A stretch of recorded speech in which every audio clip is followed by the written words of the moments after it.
গুরুত্বপূর্ণ আলোচনা পেশ করবেন এনসিপি যুগ্ম আহ্বায়ক মাওলানা আশরাফ মাহদী।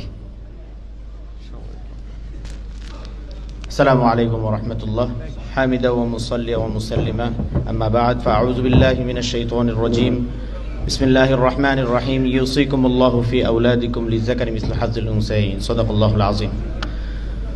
জাতীয় উলামা মাশায়েখ আইম্মা পরিষদ আয়োজিত আজকের এই জাতীয় সেমিনার থেকে আমরা একটি বক্তব্যের উপর ঐক্যমত্যে পৌঁছেছি যে বাংলাদেশে কোরআন সুন্নাহর সাথে সাংঘর্ষিক কোনো প্রকার সংস্কার আমরা মেনে নেব না।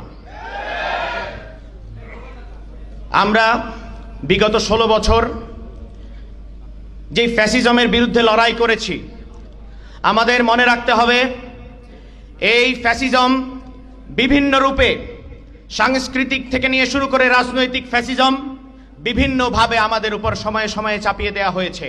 আমাদের ভুলে গেলে চলবে না, 2009 সালে সর্বপ্রথম যখন আওয়ামী লীগ সরকার ক্ষমতায় আসে, সর্বপ্রথম ফ্যাসিবাদের যেই রূপ ওলামায়ে কেরাম এবং ইসলামপন্থীদের উপর তারা চাপিয়ে দিয়েছিল, সেই ফ্যাসিজম ছিল কালচারাল ফ্যাসিজম।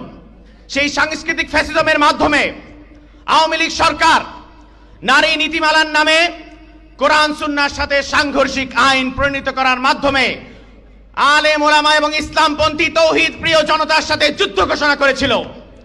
আমরা সেই 2011 সালে 4 এপ্রিল হরতালের মাধ্যমে আমাদের আকাবির আসলাফ, আমাদের মুরব্বী মুফতি ফজলুল হক আমিনী রহমতুল্লাহি আলাইহি দায়িত্বহীন ভাষায় ঘোষণা করেছিলেন, বাংলাদেশের জনগণ বাংলাদেশের মাটিতে কোরআন সুন্নাহর সাথে সাংঘর্ষিক কোন নারী নীতিমালা মেনে নেবে না। আমরা তখনই আমাদের রায় জানিয়ে দিয়েছিলাম, কিন্তু দুঃখের সাথে পরিতাপের সাথে বলতে হয় 16 বছর লড়াইয়ের পরে যেই ফ্যাসিজম আমরা দূর করেছি, আজকে আবারও নারী সংস্কার কমিশনের নামে ভিন্ন রূপে আওয়ামী ফ্যাসিবাদের দোসররা আবারও সক্রিয় হওয়ার চেষ্টা করছে। আমরা আলেম ওলামার এই মঞ্চ থেকে স্পষ্টভাবে বলছি, এনসিপির অবস্থান কখনোই বাংলাদেশের সামাজিক মূল্যবোধ, ধর্মীয় মূল্যবোধের বিরুদ্ধে নয়। আমরা আমাদের ফোরামে বিষয়টি আলোচনা করেছি।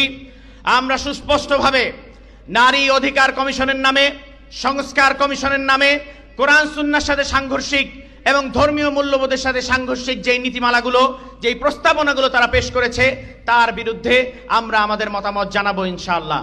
এবং বাংলাদেশের জনগণকে সাথে নিয়ে বিগত 16 বছর ফ্যাসিবাদের বিরুদ্ধে যারা লড়াই করেছে, তাদেরকে সাথে নিয়ে ইনশাআল্লাহ আমরা একটি নতুন বাংলাদেশের দিকে যাত্রা শুরু করব। ওয়া মা তাওফীকি ইল্লা বিল্লাহ।